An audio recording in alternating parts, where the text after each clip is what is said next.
రాజమండ్రి అయితే TDP guarantee. ఇవాళ నువ్వు ఒక పథకంలో ఒక రూపేస్తే తిరిగి ₹3 మా దగ్గర నుంచి వెనక్కి తీసుకుంటున్నారు మీరు. మన అభిప్రాయం అయితే పక్క టీడీపీ అండి. ఇక్కడ సంక్షేమ పథకాలు దేనికండి? కష్టపడి పనిచేసేవాడికి సంక్షేమ పథకాలు అక్కర్లేదండి, అభివృద్ధి కోరుకుంటారు కదండి. ఇవాళ మరి ఆఖరిలో ఉన్న పథకాలు అమ్మఒడి పడలేదు చాలా మందికి. చంద్రబాబు నాయుడు తెలుగుదేశం పార్టీలో, ఆయన తర్వాత ఎవరో పార్టీ ఉన్నది ఉండదండి. పవన్ కళ్యాణ్ ఆయనకి గెలిచేస్తాడు. మద్యపాన నిషేధం ఎక్కడ జరిగింది? ఆవిడ ఎంత కష్టపడ్డది, సొంత చెల్లికలేదు, ఆడవాళ్ళకి ఏం చేస్తారండి? ఇప్పుడు జరిగే ఎన్నికల్లో ఎవరు ఎమ్మెల్యే అభ్యర్థిగా గెలిచే అవకాశం ఉందంటారు? ఎక్కువ ఆదిరెడ్డి వాసు గారికి ఎక్కువ అవకాశం ఉందండి. ఎందుకనన్నా ఈయన పనితీరు ఎలా ఉందని? మార్గం భర్త గారి పనితీరు బాగానే ఉంది కదండి. అంటే పైన ఏది వస్తే అది మంచిదని చెప్పేసి పైన టీడీపీ వస్తుందని ఒక అభిప్రాయం అండి. దాన్ని బట్టి ఆదిరెడ్డి వాసు గారికి సపోర్ట్ చేస్తున్నారు రాజమండ్రి ప్రజలు. అవును. అలాగన్నా ఇప్పుడు పైన చంద్రబాబు నాయుడు గారు, ఇటేమో జగన్మోహన్ రెడ్డి గారు పోటీ చేస్తున్నారు. ఇద్దరు ఎవరు ముఖ్యమంత్రి అయ్యే అవకాశం? మాకైతే చంద్రబాబు నాయుడు గారు ముఖ్యమంత్రి అవ్వాలని ఉన్నారు. ఎందుకని? అంటే ఆయన పనితీరు బాగుంటుంది కదండి. అంటే ఈయన ప్రభుత్వం ఎలా ఉందని? ఈయన ప్రభుత్వం అంతగా బాగాలేదండి. అంటే పరిపాలన అంటూ పెద్దగా ఏం కనిపించలేదండి అసలు. ఆ పథకాలు తప్పించి అభివృద్ధి ఏం కనపడలేదు. ఓకే. సంక్షేమ పథకాల మీద? సంక్షేమ పథకాలు దేనికండి? కష్టపడి పనిచేసేవాడికి సంక్షేమ పథకాలు అక్కర్లేదండి, అభివృద్ధి కోరుకుంటారు కదండి. దానివల్ల ఏంటంటే మేము అభివృద్ధి కోరుకుంటున్నాం. అదే ఇప్పుడు పవన్ కళ్యాణ్ గారు కూడా లాస్ట్ టైం ఓడిపోయినప్పటికీ అప్పుడున్న పరిస్థితులను బట్టి ప్రజాదరణ కొంచెం తక్కువ. అభిమానులు అయితే రాష్ట్ర వ్యాప్తంగా ఉన్నారు కానీ ఓటింగ్ పరంగా అయితే ప్రజాదరణ తక్కువ. ఇప్పుడు ఆయన పార్టీ నిలబెట్టుకోవడం, రాను ఆయన చేసిన సేవా కార్యక్రమాలు, కౌలు రైతులకు డబ్బులు ఇవ్వడం, ఆయన స్థాయి పెంచింది. సీఎంగా ఆయన నిలబడిన ఒక 30-40 స్థానాల్లో గెలిచి సత్తా చూపించే అటువంటి వ్యక్తి 23 స్థానాలకే వాళ్ళతో కుదుర్చుకోవడం, వాళ్ళతో పోటీ చేయడం, పొత్తులో వెళ్ళడం ఏంటి? దానికి గల కారణం ఏంటి? అది కరెక్టేనంటారు? అలా పార్టీ నడపాలంటే కొంచెం డబ్బు ఎక్కువ కావాలి కదండి. దాన్ని బట్టి ఏంటంటే ఆయన స్తోమత తగ్గట్టు ఆ సీట్లు ఎన్నుకున్నారండి. ఆయన ఫ్యూచర్ లో అభివృద్ధి చెందుతారండి. ఆయన కూడా చెందుతారు. ఇప్పుడు పిఠాపురంలో పోటీ చేస్తున్న ఆయన నెగ్గేస్తాడండి. ఆయనకి గెలిచేస్తాడండి. అదే. సో మీకు పైనేమో టీడీపీ రావాలి, ఇక్కడ టీడీపీ అభ్యర్థి అయిన వాసు గారు రావాలని కోరుకుంటున్నాను. అవునండి సార్. చెప్పండి, మార్గన్ భర్త గారు ఒక పక్క, ఆదిరెడ్డి గారు, వాసు ఒక పక్క, ఇక్కడ నిలబడుతున్న ఎమ్మెల్యే క్యాండిడేట్లుగా ఎవరు గెలిచే అవకాశం ఉందంటారు? మన అభిప్రాయం అయితే పక్క టీడీపీ అండి. ఇక్కడ ఎందువల్ల అంటారా, ఇప్పుడు జక్కనపూడి వాళ్ళు ఉన్నారు అంటే ఈ భరత్ గంజాయి బ్యాచ్ని బాగా ప్రోత్సహిస్తున్నారు. కుర్రోళ్ళు ఒక ఏరియాలోనే ఒక 10 మంది కుర్రోళ్ళు ఉన్నారు, అందులో ఒక నిండుకొని వాడికి విచ్చలవిడిగా తీసి ఇంట్లో గంజాయి బ్యాచ్, బ్లేడ్ బ్యాచ్ని బాగా ప్రోత్సహిస్తున్నారు. వాడు తప్పు చేసాడు, ఇప్పుడు దొరికాడు నాకు. ఆడ మీద నేను కంప్లైంట్ అయితే అన్నీ బయటికి తీసుకొచ్చేస్తున్నారు. అన్ని ఇద్దరు తీసుకొచ్చేస్తున్నారు. ఏమంటే భర్త గారు రాజమండ్రి నేను డెవలప్ చేశాను, మారంపూడి పైవారు నేను వేసాను అన్నాడు. ఆయన వేసింది కాదండి. కాకినాడ ఉంది, స్మార్ట్ సిటీ అయింది, మనకంటే ముందే అయింది. స్మార్ట్ సిటీలో నిధులు చదువుకున్న వాళ్ళు ఉన్నారు, చదువుకున్న వాళ్ళు తెలుసు, అంత చదువు లేని వాళ్ళకి తెలియపరచండి. స్మార్ట్ సిటీ నిధులు ఆఖరికి పాలు ఉన్నారు, ప్రజాశాంతి పార్టీ పాలు గారు ఉన్నారు. ఆయన ఎంపీగా ఉన్నా సరే ఈ నిధులు వస్తాయండి. కేంద్రం ఇచ్చిన నిధులు తప్పించి భర్త గారు, జగన్ గారు ఇచ్చిన నిధులు కాదు కదండి. స్మార్ట్ సిటీలు మొత్తం మన దేశంలో, భారతదేశంలో అందరూ స్మార్ట్ సిటీ అంటే కొన్ని నిధులు కేటాయిస్తారు, అంతలో వచ్చింది కదా. అంటే ఇంటికి నేను సంక్షేమ పథకాలు ఇచ్చాను. జగన్ గారి పరిపాలన ఏం బాగుందంటే ఎందుకు తెలుసండి, వారంటీ వ్యవస్థ పెట్టారండి, అది పర్వాలేదు. సచివాలయం బాగుందండి.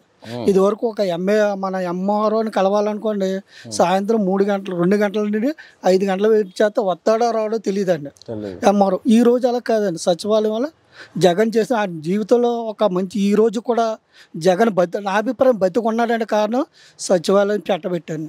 లేకపోతే ముఖ్యమంత్రి అర్హత లేని వ్యక్తి అండి అతను బిజినెస్ మైండ్కి ప్రజలకి ఏం చేస్తారు. ఇంట్లో మినిమం 4 ఉంటామండి. ఆంధ్రాలో ఏంటి, భారతదేశంలో ఎక్కడైనా కుటుంబంలో 20% కూడా ఇవ్వలేదండి అతను నిధులు. ఒకరికి ఇచ్చి 3 దగ్గర లాగేస్తున్నారు. మొన్న ఆటోకి నేను ప్రతి లైన్కి వెళ్తాను నేను కలెక్షన్కి. మొన్న ఒక ఆటో మెకానిక్ చెప్తున్నారండి, వాళ్ళ ఈయన నిధులు అంటే 108 కోట్లు నొక్కిస్తారటండి. ఒక ఆటో ఈయన తరపున అతను చనిపోతాయటండి 5 లక్షలు ఆ ఈయన ఇస్తుందటండి. గవర్నమెంట్ 5 లక్షలు ఇస్తుందంటండి. వీళ్ళు చందాలు చేసుకొని 15 లక్షలు ఇస్తారంటండి. ఆటో మెకానిక్ ఉంటారు కదా రిపేర్, అతను వాళ్ళు నిధులు 108 కోట్లు నొక్కిస్తారటండి సీఎం గారు. అది ఏంటంటే ప్రెసిడెంట్, సెక్రటరీ వెళ్తే లోపల వేసామంటున్నారటండి. అలాగే చాలా నొక్కిస్తారండి, నేను తెలిసినాయి కదా. ఎల్ఐసి డబ్బులు, ఇవన్నీ మీకు చదువుకున్నారు, మీరు జనవరి చెప్పండి, తప్పలేదు. మా అభిప్రాయం అయితే అదే అండి. మరి ఇప్పుడు పైన చంద్రబాబు నాయుడు గారు, జగన్మోహన్ రెడ్డి గారు ఇప్పుడు హోరాహోరీగా ఉంది. ముఖ్యమంత్రిగా ఎవరు ప్రభుత్వం స్థాపించే అవకాశం ఉంది? మా అభిప్రాయం అయితే మోదీ గారు భారతదేశంలో నెంబర్ 1 పిఎం అండి, ఇండియాలోనే నెంబర్ 1 పిఎం అండి. అతను సపోర్ట్ చేశాడంటే చెత్తాచెదరంగా చేయరండి. జగన్ గారికి ఏదో మొన్న ప్రత్యేక హోదా గురించి జగన్ గారికి ఏదో ఉంచారు, కానీ ప్రత్యేక హోదా అన్నది రాదండి. మన రాష్ట్రం ఒకటి సమస్య కాదు అది. అన్ని రాష్ట్రాల్లో ప్రత్యేక హోదా మనకి ఇచ్చారనుకో, మిగతా అన్ని రాష్ట్రాలకు ఇవ్వాలి కదా. ఏదైనా కేంద్రం ఎక్కడైనా సరే, కాంగ్రెస్ అవ్వచ్చు, ఎవరైనా నిధులు ఇస్తారు తప్పించి ప్రత్యేక హోదా అన్నది 99% ఎవరికి ఇవ్వరండి. నిధుల రూపంగా చంద్రబాబు నాయుడు కూడా అదే చెప్పాడండి ఆ రోజు, మాకు నిధులు ఇవ్వండి, మాకు డెవలప్మెంట్ చేయండి అని చెప్పారు తప్పించి ఇచ్చేసేది ఏం లేదు కదండి. అది ఇప్పుడు ఏదో చేసేస్తున్నారు అంటున్నారు. ఇప్పుడు నిజంగా చేసి ఉంటాయండి. ఎమ్మెల్యేలు మార్చవచ్చిన పని ఏంటండి? నేను కరెక్ట్గా వర్క్ చేస్తున్నాను, నేను ఇచ్చేస్తున్నప్పుడు నన్ను మార్చవచ్చిన పని ఏంటండి? ఎంతమందిని మార్చారండి? నేను నా డబ్బు నేను కొట్టుకోవడం కాదండి, ప్రజల అభిప్రాయం ఎంత. దానికి ఈరోజు జోబులని ఒక 5,000 రూపాయలు ఎట్టుకొని అలాగ వెళ్ళడానికి లేదండి. ఎవడొచ్చి దొబ్బేస్తాడు, ఎవడొచ్చి బ్లేడ్ కోసేస్తాడని పరిస్థితి అని రాజమండ్రి. నైట్ 11:15 వెళ్ళామనుకోండి, వెనకాల 4 కుర్రాళ్ళు యాదరు ఎలాగ ఫాలో అవుతారు. నాది చిన్న ఫోన్ ఉండేదండి, డొక్కు ఫోను, రాజడేటా సెంటర్లోని లాక్కుపోయారండి. అలా చాలామంది జరిగింది విషయం, నాకు ఒక్కరికే కాదు, చాలామంది జరిగింది. అదే ఇప్పుడు పవన్ కళ్యాణ్ గారు కూడా పొత్తులో వచ్చారు. ఆయన సీఎంగా నిలబడే సత్తా ఉన్నటువంటి వ్యక్తి. ఆయన 23 సీట్లకి అంకితం అయిపోయి ఆయన సపోర్ట్ చేయడం, రాష్ట్ర భవిష్యత్తు కోసం నేను సపోర్ట్ చేస్తున్నాను, నన్ను నేను తగ్గించుకుని అన్నాడు. అది ఎంతవరకు కరెక్ట్ అంటారో? ఆ సపోర్ట్ చేయడం ఏమన్నా వాళ్ళకి విజయం సమకూర్చే పరిస్థితులు ఏమైనా ఏర్పడతాయి అంటారు?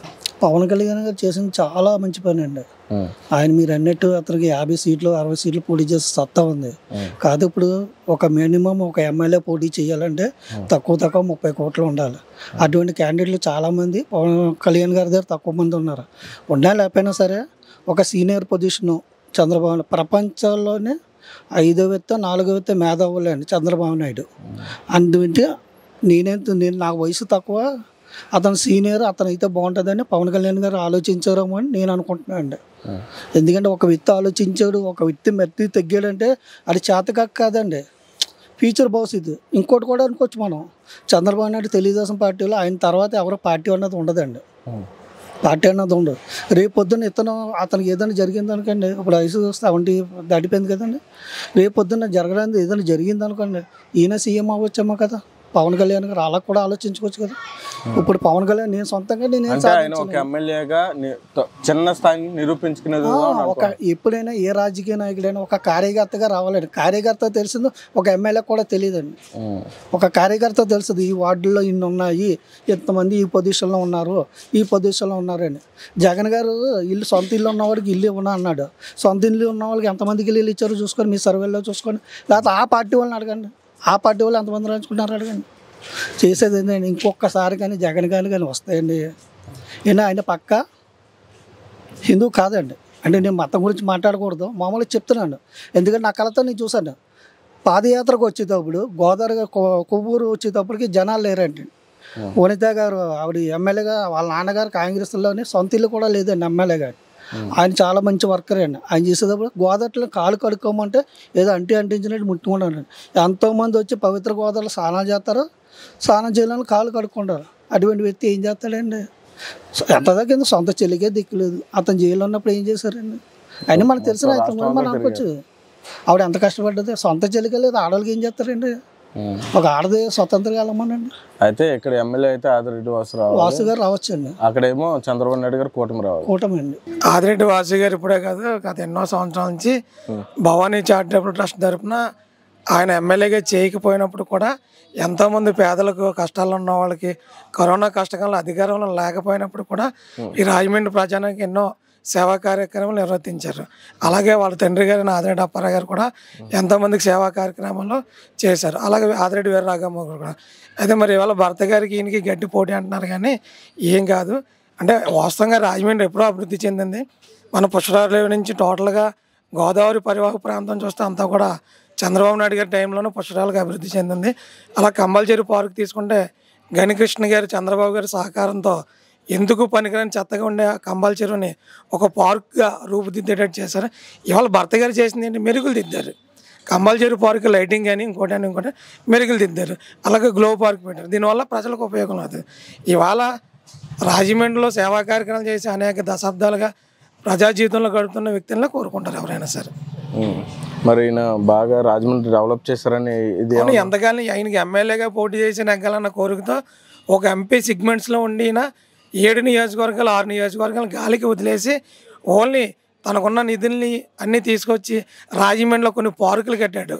పార్కులు ఈట్ స్ట్రీట్ అని, లేదంటే ఏవియప్ప రోడ్లు ఏకేసికల దగ్గర ఇలా కొన్ని కట్టారు. దానివల్ల యువత చెడిపోతుంది, యువత పక్కదో పడుతుంది. ఇవాళ 12 అయినా 1 గంట అయినా సరే బర్త్డే పార్టీలు, కేక్ కటింగ్లు రకరకాలుగా ఇవాళ చూస్తే కాలేజీ అమ్మాయిలు కానీ అబ్బాయిలు కానీ అక్కడ ఏదో ఒక లవర్ స్పాట్స్ కింద తయారైపోయింది. కానీ అది అభివృద్ధి అనుకున్నాం. అది ఏ విధంగా అభివృద్ధి అన్నది నాకైతే తెలియట్లేదు. చదువుకున్న పిల్లలకి ఏమైనా ఉద్యోగాలు వస్తే అది అభివృద్ధి, ఏమైనా ఇండస్ట్రియల్స్ వస్తే 10 మందికి పని దొరికితే అది అభివృద్ధి. అంతేగాని పార్కులు కడితే అభివృద్ధి అయిపోవడం అంటే నాకు అర్థం కావట్లేదు. ఇది మీకు అభివృద్ధి అని అనిపిస్తుందా? ఇదైతే అభివృద్ధి కాదు. అభివృద్ధి ఎప్పుడు కూడా పేదవాడు తన పని తను చేసుకుని తన కుటుంబాన్ని పెంచడానికి కావాల్సిన వనరులను సమకూర్చుకున్నప్పుడే నిజమైన అభివృద్ధి జరిగినట్టు. సార్, ఇప్పుడు రాష్ట్ర వ్యాప్తంగా ముఖ్యమంత్రిగా చంద్రబాబు నాయుడు గారు, ఒక పక్క జగన్మోహన్ రెడ్డి గారు, ఇద్దరు ముఖ్యమంత్రి అధిష్టానంలో నిలబడేది ఎవరు గెలుస్తారంటారు? చంద్రబాబు గారు గెలుస్తారు. అంటే నేను ఏదో పార్టీ అని చెప్పట్లేదు, కానీ విజన్ ఉండాలండి. విజన్ ఉన్న నాయకుడికి రాష్ట్రానికి కావాలి. ఇప్పుడు మాట తప్పడం మనం తిప్పడం అని చెప్పారు జగన్ గారు. ఓకే, బాగుంది. అంచెలుగా దశల వారీగా మద్యపాన నిషేధం అన్నారు. మద్యపాన నిషేధం ఎక్కడ జరిగింది? ఇవాళ మద్యం ఏర్లే పారుతుంది. ఎందుకు పనికిరాని చీప్ లిక్కర్లు కూడా ఇప్పుడైతే ఇదివరకు 60 రూపాయలు, 70 రూపాయలు, 80 రూపాయలు క్వార్టర్ ఇవాళ 220 రూపాయలు అమ్ముతున్నారు. అది కూడా నాణ్యత లేని సరుకు. దీనివల్ల ఏమవుతుంది, నేను పథకాలు వేస్తున్నాడు కట్టే ఇవాళ అమ్మ ఒడి అంటున్నారు, సాయంత్రం అయ్యేసరికి నాన్న జోబులోంచి బుడ్డి రూపంలో లాగేస్తున్నారు. ఇవాళ నువ్వు ఒక పథకంలో ఒక రూపాయి వేస్తే తిరిగి 3 రూపాయలు మా దగ్గర నుంచి వెనక్కి తీసుకుంటున్నారు. మీరు ఎక్కడ అభివృద్ధి జరిగిందండి? మీరు బటన్ నొక్కుతున్నాను అంటున్నారు. అంటే మీ డబ్బులా, లేకపోతే మీ నాన్నగారు మీ తాతగారు సంపాదించిన డబ్బులు మాకేమైనా ఇస్తున్నారా? అప్పులు చేస్తున్నారు. ఇవాళ గవర్నమెంట్ ఆస్తులను కూడా బ్యాంకుల్లో తాకట్టు పెట్టి అమ్మేసే పరిస్థితికి గవర్నమెంట్ దిగజారిపోయింది. ఎక్కడి వరకు వద్దు. గతంలో చంద్రబాబు గారు చెట్టు కింద ఉండి పరిపాలన సాగించారు. దాన్ని ఒక అభివృద్ధి చేసి సచివాలయం సెక్రటరియట్ కట్టారు. ఆ సెక్రటరియట్ను కూడా మీరు బ్యాంకులో తాకట్టు పెట్టిన పరిస్థితికి వచ్చారంటే ఎక్కడ అభివృద్ధి జరిగినట్టు? మీరు చెప్పండి ఒక విషయం. ఎక్కడ అభివృద్ధి జరిగింది? ఇసుక లేదు. నేరుగా నదీ జలాల్లో చేసిన నేరుగా ఎవరైతే హౌస్ కన్స్ట్రక్షన్ చేసుకుని వాళ్ళకి ఇచ్చేవారు. ఇప్పుడు దీన్ని డంపింగ్ అంటున్నారు. డంపింగ్ చేసిన ఇసుక ఎక్కడికి వెళ్ళిపోతుంది? బెంగళూరు వెళ్తుంది, అది హైదరాబాద్ వెళ్తుంది. అంటే ఇసుక మాఫియా చేస్తున్నారు. కానీ మీరు ఈ రాష్ట్రాన్ని అభివృద్ధి చేయలే. అభివృద్ధి మీరు ఎన్ని కంపెనీలు రప్పించారు ఆంధ్రప్రదేశ్కి? లేదు. ఇవాళ విశాఖ నగరానికి వెళ్దాం. విశాఖ నగరానికి ముఖ్యమంత్రి వస్తున్నారని పచ్చని చెట్లు, ఎన్నో ఏళ్ల తరబడి నుంచి ఉన్న చెట్లని మీరు విచక్షణారహితంగా నరికేస్తున్నారు. అసలు ఒక చెట్టు నరకాలంటే సామాన్య మనిషి వాడు వెళ్ళి అధికారుల దగ్గర పర్మిషన్ తీసుకోవాలి. మీరు ఎటువంటి ఇది లేకుండా పర్యావరణాన్ని మీరు ఏం చేస్తున్నారు? పచ్చని చెట్లు నరికేసి. ఇది అభివృద్ధా? లేదు. జనాల్లోకి వస్తే పరదాలు కడతారు. అంటే మీకు ఓట్లు వేసి గెలిపించుకున్న ప్రజలు కూడా మిమ్మల్ని కలవడం లేకుండా పరదాలు కడుతున్నారు. మీరేమన్నా నేరుగా అకౌంట్లోకి వేసేస్తున్నాను, బటన్ నొక్కేస్తున్నాను అంటున్నారు. ఇవాళ మరి ఆఖరిలో ఉన్న పథకాలు అమ్మఒడి పడలేదు, చాలామందికి ఆసరా డబ్బులు పడలేదు, చేయూత పథకం పడలేదు. మొన్న లాస్ట్ మంత్ వృద్ధాప్య పెన్షన్లో రాష్ట్ర వ్యాప్తంగా 30 మంది ముసలి వాళ్ళు చనిపోయారు. ఎందుకు చనిపోయారు? మీరు ఏమని చెప్పా కోర్టులో ఇచ్చారు ఆర్డర్. ఒకవేళ వాలంటీర్లు ఎలక్షన్లో ఆగిపోయినా మిగతా సిబ్బందితో నేరుగా ఇంటికి పంపిస్తున్నారు. ఎందుకు పంపించలేకపోయారు డబ్బులు? అలాగే మళ్ళీ రేపు 1వ తారీఖు వస్తుంది. రేపు 1వ తారీఖు నేరుగా అవ్వాతాతలకు నేరుగా ఇంటికి తీసుకెళ్ళిస్తారా? లేదా ఇది మళ్ళీ తెలుగుదేశమే చేసిందని చెప్పి తెలుగుదేశం మీద రుద్దుతారా? ఎంతవరకు కరెక్ట్ ఇది జగన్మోహన్ రెడ్డి గారు? ఇప్పుడు మన చంద్రబాబు నాయుడు గారు గెలిచారు అనుకోండి, సపోజ్ గెలిచినా కానీ రాష్ట్రంలో ఉన్న ఇన్ని అప్పుల్ని ఆయన పూడ్చి మళ్ళీ డెవలప్మెంట్ వరకుగా కొనసాగడానికి ఏమైనా అవకాశం ఉందంటారా? ఆయన నిలదొక్కుని ఆ స్టామినా ఉందంటారా? అంటే అప్పు ఉంటుంది 2 సంవత్సరాల వరకు మళ్ళీ మనం ఎదురు చూడలేం. ఎందుకంటే అప్పును కవర్ చేయాలి, ఒక పక్క మంచి చేస్తూ ఉండాలి. అది ఎంతవరకు సక్సెస్ అవుతారంటారా? మనం వాస్తవంగా మాట్లాడుకుంటే ఈ రాష్ట్రంలో పనికిరాని పథకాలన్నీ పెట్టి రాష్ట్రాన్ని అప్పుల పాలు చేస్తున్నారు. అయితే మీరు అడిగిన ప్రశ్నకి నేను చెప్పే సమాధానం ఏంటంటే చంద్రబాబు గారి దగ్గర ఒక విజన్ ఉంది, విజనరీ ఉంది. అంటే రాబోయే తరాలకి ఏ విధంగా ఇప్పుడు మన హైదరాబాద్లో చూస్తున్నాం ఎంతోమంది సాఫ్ట్వేర్లు కానీ హార్డ్వేర్లు కానీ ఎంతోమంది ఉద్యోగాలు చేస్తున్నారు. అక్కడ హైటెక్ సిటీ ఉంది. అంటే ఒక విజనరీ ఉండాలి. ఇవాళ అప్పులు చేసి పథకాలు ఇవ్వడం కన్నా సంపదను సృష్టించే విధానం ఏ ముఖ్యమంత్రికి అయితే ఉంటుందో ఖచ్చితంగా మీరు అన్నట్టుగా అప్పులు తీరుస్తూ కూడా రాష్ట్రాన్ని అభివృద్ధి చేసే పదంలో నడిపిస్తారు. అది చంద్రబాబు గారు ఇవాళ హైదరాబాద్ ఇంత అందమైన నగరంగా మరి ఎంప్లాయ్మెంట్ అన్ని రంగాల్లో అభివృద్ధి చెందిందంటే దానికి పునాది వేసిన వ్యక్తి చంద్రబాబు నాయుడు గారు. అలాగే మనం చూసుకున్నాం అమరావతి మన క్యాపిటల్ సిటీగా చేశారు. తర్వాత జగన్ గారు వచ్చి ఆంధ్రప్రదేశ్ని 3 రాజధానులు అన్నారు. ఎక్కడ కూడా ఇటుకు కూడా కట్టలే. ఇవాళ ఎప్పుడైతే మనకు రాజధాని ఏర్పడుతుందో అప్పుడు మనకి ఇతర దేశాల నుంచి కూడా కంపెనీలు పెట్టడానికి వస్తారు. వాళ్ళకి సైట్లు ఇస్తే రకరకాల కంపెనీలు పెట్టి ఎంతోమందికి ఎంప్లాయ్మెంట్ ఇస్తారు. అసలు ముందు విజనరీ అంటే ఏంటి? అభివృద్ధి. అభివృద్ధి అంటే విజనరీ. 3 రాజధానులు అన్నారు. మీరు ఎక్కడ ఏ రాజధాని కట్టారు? పరిపాలనా విభాగం అన్నారు, కోర్టు సముదాయాలు అన్నారు. అంటే కట్టిన దాంట్లో పడగొట్టడం మీరు చూస్తున్నారు. కానీ చంద్రబాబు నాయుడు ఆ టైపు కాదు. ఖచ్చితంగా మరి మొన్న ఓడిపోకుండా ఉంటారు. సెకండ్ టైం కూడా చంద్రబాబు గారికి గెలిచి ఉంటే మన ఆంధ్రప్రదేశ్కి కూడా ఐటీ కంపెనీలు వచ్చిందో ఆ నమ్మకం నాకు ఉంది. ఇప్పుడు మా పిల్లలు చదువుతున్నారు. నా కూతురు ఐఐటి కాన్పూర్లో 3rd ఇయర్ చదువుతుంది, ఆల్ ఇండియా ర్యాంక్ ఒకటి. అదే ఆంధ్రప్రదేశ్లో కూడా ఐటీ కంపెనీలు ఐటీ సెక్టర్లో ఉద్యోగాలు ఉంటాయి. నా పిల్లలు ఎక్కడికో ఇతర రాష్ట్రాలకు వెళ్ళి చదువుకోక్కర్లేదు, ఇతర రాష్ట్రాలు కూడా ఉద్యోగాలు చేయాలని పని లేదు. అంటే ముందు మన రాష్ట్రంలో ఉద్యోగ అవకాశాలు ఎంతవరకు ఉన్నాయి, ఎంతవరకు చదువుకున్న వాళ్ళు ఉన్నారు, ఎంతవరకు ఉద్యోగాలు కల్పిస్తారు, ఇది తెలియాలి కదా. అది జరిగిన రోజునే రాష్ట్రం అభివృద్ధి చెందినట్టు లెక్క. ఓకే, మళ్ళీ చంద్రబాబు నాయుడు రావాలి, ఈ రాష్ట్రం బాగుపడాలి. దానికి తోడుగా పవన్ కళ్యాణ్ గారు కూడా కలిశారు కాబట్టి ఆయన అవినీతి పరుడు, అవినీతి చేయడానికి ఏమాత్రం ఇష్టపడ్డు. తను సినిమాల్లో యాక్ట్ చేసి తన డబ్బులను కూడా ప్రజలకు మనం చూసాం. మనం రైతులు నష్టపోతే రైతులు కూడా నష్టపోయారని ఇచ్చిన ఘటనలు మనం చూస్తున్నాం. ఖచ్చితంగా ఈ రాష్ట్రానికి మంచి జరగాలి. అలాగే ఈ రాష్ట్రం కూడా సంపదను సృష్టించే రాష్ట్రం. ఎందుకంటే ఆంధ్రప్రదేశ్లో విపరీతమైన వనరులు ఉన్నాయి. ఆ వనరులను దోచేస్తున్నారు. ఇవాళ మన కేశవరం చూసుకుంటే కేశవరం దగ్గర ఒక కొండ ఉంది. ఆ కొండను మొత్తం కూడా తవ్వేసి మట్టిని అమ్ముకున్న పరిస్థితి. ఇలాగ మన మొత్తం మన ఆంధ్రప్రదేశ్లో నది జల వనరులు ఉన్నాయి, అటవీ సంపద ఉంది. ఇద్దరిలో గెలిచే అవకాశం ఎవరు? ఆదిరెడ్డి వాసు గారికి ఉంది. ఆదిరెడ్డి వాసు గారు ఎందుకని?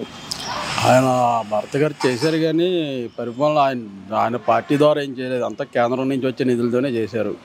ఆ కంబాల చెరువు పార్క్ అని ఎయిర్పోర్ట్ అని ఆయన సంబంధం ఏముంది, ఆయన చేశారని చెప్పుకుంటున్నారు. భర్త ఆ కేంద్రం నుంచి ఇచ్చిన నిధులతోనే చేశారు.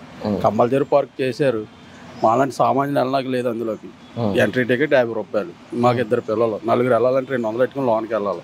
అందులో ఏమైనా ఎక్కాలంటే ఒక 10,000 రూపాయలు పెట్టుకోవాలి. దానివల్ల ఆయన చేసిన అభివృద్ధి ఏమీ లేదు. ఆదిరెడ్డి వాసు గారు చేస్తారని అనుకుంటున్నాను సార్. అలాగే రాష్ట్ర వ్యాప్తంగా చూసుకుంటే ఇప్పుడు చంద్రబాబు నాయుడు గారు ఒక పక్కన జగన్మోహన్ రెడ్డి గారు పోటీ పడుతున్నారు. ఇద్దరిలో ముఖ్యమంత్రి అభ్యర్థికి గెలిచే అవకాశం ఆడుకుందంటారు? చంద్రబాబు నాయుడు గారికి ఉంది. ఎందుకనండి? ఈయన పరిపాలన బాగాలేదండి? పరిపాలన బాగాలేదండి. ఏముందండి, ఏమి ఇస్తున్నారండి? అన్ని కరెంటు బిల్లు ఎక్కువైతే పెన్షన్ ఆపేస్తున్నారు. అమ్మఒడి అన్నారు 3 సంవత్సరాలు ఇచ్చారు, 2 సంవత్సరాలు ఆపేశారు. మరి సంక్షేమ పథకాలు అందరూ ఇంటికి వెళ్ళింది అన్నారు. గడప ఎక్కడికి వెళ్ళా? ఉన్న వాళ్ళ ఇంటికి వెళ్ళాయండి. చంద్రబాబు నాయుడు గారు వస్తే బాగుంటుందండి. ఇప్పుడు మరి పవన్ కళ్యాణ్ గారు కూడా ముఖ్యమంత్రి రేసులో ఉన్నటువంటి వ్యక్తి. లాస్ట్ టైం ఓడిపోయినప్పటికీ ఇప్పటికి జనాదరణ పొందినటువంటి వ్యక్తి. అటువంటి వ్యక్తి సడన్ గా ఇప్పుడు 23 సీట్లకి తగ్గి తను సపోర్ట్ చేయడం ఎంతవరకు కరెక్ట్ అంటారు? అది అతను రాజకీయ భవిష్యత్తుకి ఏమన్నా దెబ్బతినే అవకాశం కాదండి. కరెక్ట్ అంటే ఆయన దగ్గర ఇప్పుడు నిధులు లేవండి చేయడానికి. కొన్ని ఒంటరిగా పోరాడదామని ఆయన దగ్గర సపోర్ట్ లేదండి. నేను అందుకని ఎలాగని నేను దింపాలని వాళ్ళతో కలిశాడు.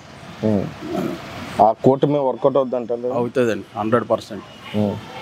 ఇక్కడ మాత్రం ఆదిరెడ్డి గారు, రాజమండ్రి అయితే టీడీపీ గ్యారెంటీ. టీడీపీ. ఆఖరికి ఒక క్వశ్చన్ అండి. ఇప్పుడు జగన్మోహన్ రెడ్డి గారు ఒక జైలుకి వెళ్ళి ఎన్నో ఆరోపణలు ఎదుర్కొని బయటకు వచ్చి గెలిచినటువంటి వ్యక్తి. అదే తరహాలో మొన్న కూడా ఈయన కొన్ని ఆరోపణల వల్ల చంద్రబాబు నాయుడు గారు జైల్లో జీవితం గడిపి బయటకు వచ్చినట్టు. అప్పుడు వర్కౌట్ అయిన సింపతి ఇప్పుడు మళ్ళీ ఈయన పట్ల వర్కౌట్ అవుద్ది అంటారు? అవుతుంది అనుకుంటున్నాను. మంచి మెజారిటీ ఏమైనా వస్తుంది అంటారు? వస్తుందండి. ఓకే, చంద్రబాబు నాయుడు గారు సీఎం అవుతుంది.